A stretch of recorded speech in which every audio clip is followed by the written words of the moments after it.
The recent poll conducted by 10 News and UT San Diego found 41% of those polled would vote for Republican Kevin Faulconer, 28% for Nathan Fletcher, 17% for David Alvarez, and 7% for Micah Geary, with another combined 7% other or undecided. Here to talk about the tactics emerging just 2 weeks out from the election is Mesa College political science professor Carl Luna. Welcome back, Carl. Good to be here. Now, what is your take on these poll numbers in terms of how this campaign is changing? It's kind of the Nathan Fletcher can't buy me love campaign. He started out ahead. He's been attacked from both sides, painted as too liberal or too conservative for the respective bases. And Kevin Faulconer's basically picked up his support in terms of moderate Republicans and independents. Kevin Faulconer's now outpolling Nathan Fletcher with independents. How about Alvarez? Has he been pretty much the same? No matter what he does, he's staying under 20%, kind of like Carl DeMaio tethered to a 30% through much of the last election.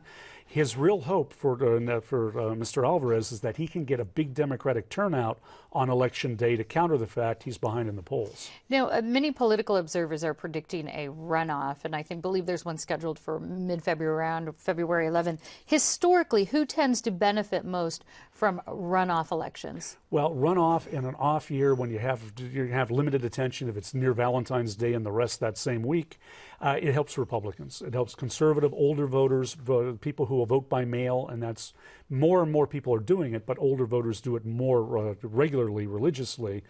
Kevin Faulconer gets an advantage in that, and what will probably be a very low turnout event. Personal stories are now kind of rising to the surface. Of course, we've heard from David Alvarez and growing up and having to stay in a car and his stint with homelessness. And now Nathan Fletcher, it's come out that he's talked about some abuse in his childhood. What effect do stories like these, if any, do they have on voters? They have an effect on the margin. It's the log cabin story, the creation story, where you try to establish an identity. You make connection with voters who feel like they have some common purpose with you, but that tends to fall behind ideology, partisan affiliation, and in a short election, pretty much the candidate you were on opening day with just weeks to run this election is the candidate that's in most people's minds at the end of the election. How about the candidates that I've spoken to, they all seem to be running on the same platforms, neighborhood focus, infrastructure repairs, police, jobs, pretty much the same kind of just in different orders. Is there anything that really differentiates these top candidates that you've seen? Well, there will be difference in practical political approaches. Mr. Alvarez will be more pro-unions, less looking for outsourcing the work.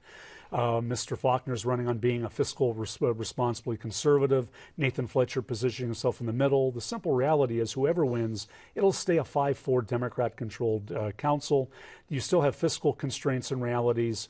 The big thing the candidates are doing is running on the positive side of the Faulconer legacy, which is move toward the neighborhoods a bit, maintain and restore basic services, and not be Bob Filner. This is the I'm not Bob Filner campaign. Okay. What do you think is going through the candidates' minds right now? What are they saying? With 2 weeks to go, it's don't screw up. If you screw up any time between now and the election, you don't have time to really walk it back, and that'll affect late-breaking voters. For Kevin Faulconer, it's full steam ahead. For Mr. Alvarez, it may be a Hail Mary to try to get the votes back. And for Nathan Fletcher, he's got one last week or so to try to connect with moderate voters to turn them out to the polls to say, I'm your guy in the middle. How about mistakes? Have you seen any big mistakes, or any mistakes, I should say, these candidates have made in this short election? I think the Fletcher campaign thought they had the best chance to make it to the runoff, over Mr. Alvarez, which they probably were right at the beginning. They weren't aggressive enough to get a clearly defined Nathan Fletcher candidacy from the get-go.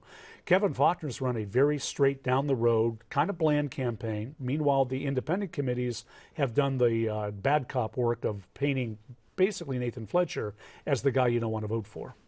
How about the city council? I'll have to end it on this as far as, how will this change the makeup? You mentioned it's still going to be 5-4.